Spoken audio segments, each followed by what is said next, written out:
భారతీ తీర్థస్వామి వారు బ్రహ్మచారిగా ఉండగా వారి గురువుగారిగా ఉన్నప్పుడు ఈయన శిష్యుడిగా వేరే ఓ చిన్న గదిలో ఉండి చదువుకుంటూ ఉండేవారు. తెల్లవారుజామున ఖచ్చితంగా 3 అయ్యేటప్పటికి లేచేవారు. ఒక రోజు ఎందుకో అలసత్వం వహించి ఆయన అనుకున్నారు, అభినవ విద్యాతీర్థస్వామి వారు గురునివాసులో కదా ఉంటారు, నేను ఇక్కడ గదిలో కదా ఉంటాను, 3 గంటలకి లేచి నమస్కారం చేయకపోతే గురువు గారికి తెలుస్తుంది ఏమిట్లే అని ఆయన జీవితం మొత్తం మీద ఆ ఒక్కరోజే బ్రహ్మచారిగా కూడా భారతీ తీర్థస్వామి వారిది ఎంత క్రమశిక్షణ.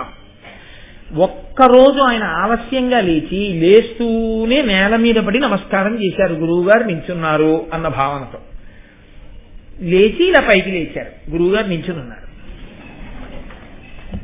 నేను ఆలస్యంగా లేస్తే గురువు గారికి తెలుస్తుందా అనుకున్నావా అన్నారు. ఈనాటి వరకు ఏనాటికి కూడా భారతీ తీర్థస్వామి వేళపట్టం లేవకపోవడం అన్నది లేదు.